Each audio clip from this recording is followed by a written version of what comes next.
एक हॉस्पिटल को दिखाते हुए मूवी स्टार्ट होती है जहां पर एक फादर आते हैं जिनका नाम सेंगू होता है। हॉस्पिटल में फादर की ड्यूटी ये होती है कि उन्होंने हर उस पेशेंट को चेक करना होता है जिसकी हालत सीरियस हो। हमें एक पेशेंट दिखाया जाता है जिसकी हालत काफी खराब होती है और वो फादर और नर्स को अपनी लाइफ की स्टोरी बता रहा होता है। वो पेशेंट फादर से रिक्वेस्ट करते हुए कहता है कि काइंडली आप मुझे फ्लूट बजाकर तो सुना दें, लेकिन जब तक फादर फ्लूट लेकर वापिस आते हैं वो पेशेंट दर्द की वजह से अपना दम तोड़ देता है और मारा जाता है। इसके बाद फादर एक चार्टर हाउस में जाते हैं जहां एक खतरनाक किस्म की वायरस के ट्रीटमेंट के लिए टेस्ट कंडक्ट किए जाते हैं और फादर के यहाँ आने का मकसद ये था क्योंकि फादर सेंगू भी इन एक्सपेरिमेंट्स का पार्ट बनना चाहते थे, क्योंकि फादर दिल के अच्छे थे और लोगों के साथ सिंपैथी करते थे और इसीलिए उन्हें डिजर्विंग लोगों की हेल्प करना अच्छा लगता था। वहाँ का सीनियर फादर को वार्न करते हुए कहता है कि इस एक्सपेरिमेंट के दौरान आपकी जान भी जा सकती है, लेकिन अपनी जान की परवाह किए बगैर फादर इस बात पर एग्री हो जाते हैं। इस एक्सपेरिमेंट में फादर के अंदर वो ही खतरनाक किस्म का वायरस इंजेक्ट किया जाता है और इस वायरस के ट्रीटमेंट के लिए फादर के अंदर रिकवर पेशेंट का ब्लड ट्रांसफर किया जाता है, लेकिन बदकिस्मती से ये एक्सपेरिमेंट फेल हो जाता है और 1 मंथ के लिए फादर को वही यानी चार्टर हाउस में रखा जाता है। और कुछ दिन गुजर जाने के बाद फादर की बॉडी पर उस वायरस के सिम्टम्स यानी ब्लिस्टर्स आने लगते हैं और जिस फ्लूट को वो बजाते थे वो फिर से उस फ्लूट को बजाते हैं और अचानक उनके मुंह से खून आने लगता है, जिसकी वजह से वो फ्लूट टूट जाता है। फिर सारे डॉक्टर्स फादर के अंदर ब्लड ट्रांसफर करते हैं। ब्लड ट्रांसफर होने के फौरन बाद एक ऐसी फास्ट रिकवरी होती है कि जिसमें फादर ठीक हो जाते हैं। और अजीब बात तो ये थी कि वो हंड्रेड्स लोगों में से एक थे जो ठीक हुए थे। इस इंसिडेंट के बाद सब लोग उन्हें जीनियस और लकी समझने लगे थे और उनकी रिस्पेक्ट पहले से कई ज्यादा बढ़ गई थी। फादर सेंगू अपने सीनियर फादर से मिलते हैं जो कि ब्लाइंड थे। फिर फादर एक बच्चे के बर्थडे में जाते हैं और वहाँ पर सेलिब्रेशन करके उस बच्चे को खुश करते हैं, क्योंकि उस बच्चे को ब्रेन कैंसर था। तभी अचानक से वहाँ पर एक लेडी आ जाती है जो कि काफी घबराई हुई होती है। वो कहती है कि फादर मेरा बेटा बहुत बीमार है, प्लीज हेल्प कीजिए और मेरे साथ चलिए। उस लेडी के घर में पहुंचकर फादर को पता चलता है कि वो पेशेंट कोई और नहीं बल्कि वो फादर के बचपन का फ्रेंड था। फादर के फ्रेंड का नाम कैंगवू होता है और वहीं पर कैंगवू की वाइफ थी जिसका नाम ताइजू होता है। कैंगवू की मदर फादर को डिनर पर इनवाइट करती है और वहाँ पर हम नोटिस करते हैं कि फादर कैंगवू की वाइफ ताइजू में इंटरेस्टेड होते जा रहे हैं। कैंगवू जो कि अब काफी हद तक बेटर हो गया था और अब वो घर भी आ चुका था और घर में 3 लोग कैंगवू को मिलने आते हैं, जिनमें एक कपल था और दूसरा एक पुलिस ऑफिसर, और वो लोग वहीं पर फादर से भी मिल लेते हैं। वो लोग एक डाइस गेम खेल रहे होते हैं कि तभी हम देखते हैं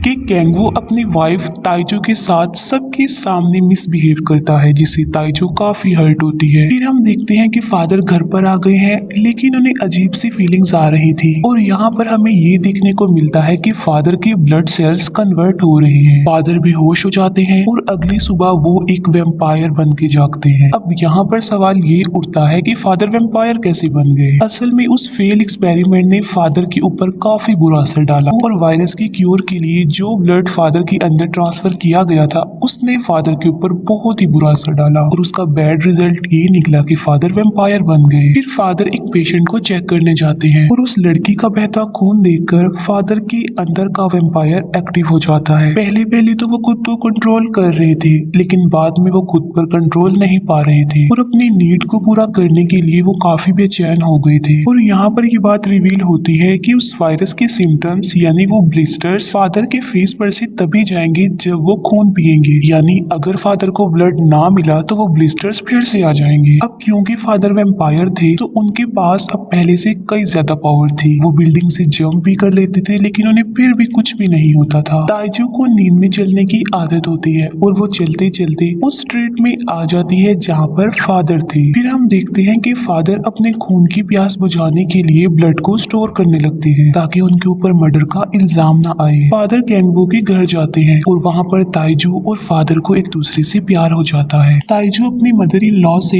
एक रात हॉस्पिटल में स्टे करने के लिए परमिशन लेती है तो वहाँ पर फादर और ताइजू मिलते हैं। अब वो दोनों एक दूसरे को काफी प्यार करते थे तो वो अपने इमोशंस को कंट्रोल नहीं कर पा रहे थे। फादर ताइजू को कहते हैं कि मैं तुमसे प्यार करता हूँ तो मैं तुमसे कुछ भी नहीं छुपाऊंगा, और वो अपने वेम्पायर होने का सीक्रेट ताइजू को बता देते हैं, जिससे ताइजू काफी डर जाती है और वहाँ से भाग जाती है। फादर ताइजू को रिलैक्स करते हुए कहते हैं कि हम दोनों यहाँ से कहीं दूर चले जाएंगे और वहाँ वहाँ जाकर हम अपनी लाइफ स्पेंड करेंगे, वो भी खुशी खुशी, और वहाँ जाकर हम अपनी हैप्पी लाइफ गुजारेंगे। ताइजू कहती है कि मैं इससे भी अच्छा आइडिया तुम्हें दे सकती हूँ, और वो ये कि तुम मेरे हस्बैंड को मार डालो, यानी कैंगवू को, और फिर वो दोनों आजादी से सरवाइव करेंगे। लेकिन फादर उसकी इस बात का कोई रिस्पॉन्स नहीं करते, और फादर ताइजू को लेकर बिल्डिंग टू बिल्डिंग जंप करता है, जिसे ताइजू काफी इंजॉय करती है। फादर फिर से अपने सीनियर फादर के पास जाते हैं। वो सीनियर फादर सेंगू को कहता है कि मैं ब्लाइंड हूँ, तो प्लीज तुम मुझे अपना वेम्पायर ब्लड दे दो ताकि मैं अपनी आंखों से आखिरी बार इस दुनिया को देख सकूं। तब फादर सेंगू सीनियर फादर को इनकार करते हुए कहते हैं कि अब मैं एक फादर नहीं हूँ, तो मैं तुम्हें अपना ब्लड नहीं दे सकता, और वो सीनियर फादर को ब्लड नहीं देते। फादर ताइजू की गर्दन पर एक चोट को नोटिस करते हैं, जिस पर फादर पूछते हैं कि क्या ये कैंगवू ने किया है, और इस पर ताइजू यस बोल देती है, जिस पर फादर को काफी गुस्सा आता है। ताइजू, फादर और कैंगवू एक रिवर पर जाते हैं, और वहाँ पर फादर कैंगवू से बदला लेने के लिए उसे पानी में डुबोकर मार देता है,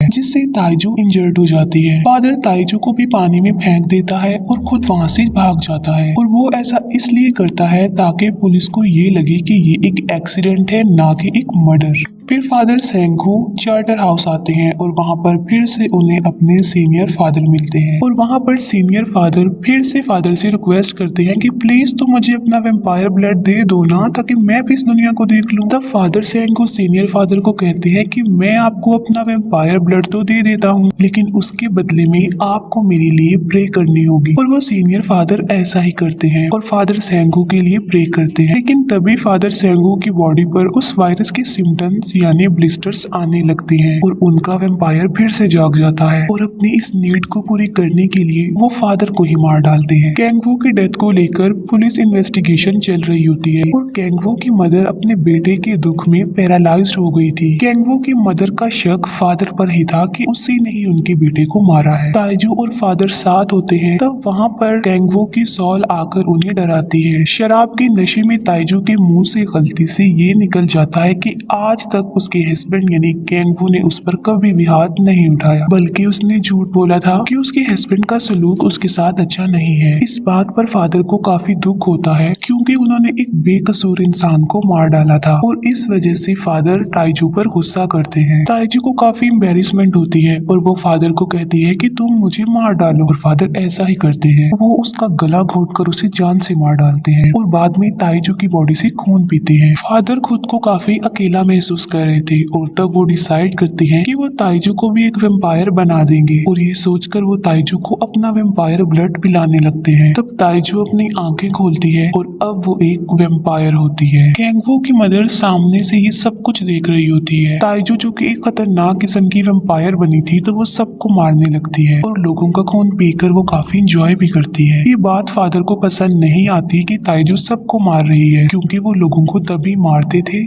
जब उनकी नीड पूरी नहीं होती थी और वो बर्दाश्त से बाहर हो जाती थी। फादर और ताइजू बिल्डिंग टू बिल्डिंग जंप करते हैं और एक दूसरे से लड़ते हैं। फिर कैंगवू के घर उसके वही तीनों फ्रेंड्स आते हैं, और वहाँ पर डाइस की हेल्प लेकर कैंगवू की मदर कुछ रिवील करने की कोशिश कर रही थी, और वो इशारों से उन लोगों को ये बता देती है कि उसके बेटे को फादर और ताइजू ने मिलकर मारा है। ताइजू कैंगवू के एक फ्रेंड को मार रही होती है, लेकिन फादर उसे बचाने की कोशिश करते हैं, लेकिन इसका कोई भी फायदा नहीं होता, और फादर उस लेडी को खुद मार देते हैं। फिर वो लोग वहाँ से भागने का प्लान बनाते हैं। ताइजू, फादर और कैंगवू की मदर वो तीनों गाड़ी में बैठकर वहाँ से भाग जाते हैं। फिर वो लोग एक ऐसी जगह पर पहुँचते हैं जो कि काफी सुनसान थी, और वहाँ पर उनके अलावा और कोई भी नहीं था। वो सारी जगह ओपन थी कि अगर वहाँ पर सनलाइट आएगी भी तो वो नहीं बच पाएंगे। ताइजू समझ गई थी कि वेम्पायर सूरज की लाइट में मर जाते हैं, और इसी वजह से फादर जानबूझ के उन्हें वहाँ पर लेकर आए हैं। और ताइजू खुद को और फादर को कार ट्रंक में छुपाने की कोशिश करती है, लेकिन फादर कार ट्रंक को तोड़ देते हैं। वो लोग समझ गए थे कि अब वो नहीं बच पाएंगे। उन्हें अपनी मौत सामने नजर आ रही थी, और वो अपनी डेथ का वेट कर रहे थे। फिर सनलाइट उन पर पड़ती है और वो जलने लगते हैं, और आहिस्ता आहिस्ता वो सारे जल जाते हैं और राख बन जाते हैं। ये सब कुछ कैंगवू की मदर देख रही थी, और उन्हें डिस्ट्रॉय होता हुआ, उन्हें मरता हुआ देखकर काफी खुश हो रही थी। और उन लोगों की कहानी खत्म होते ही ये मूवी भी यहाँ पर एंड हो जाती है।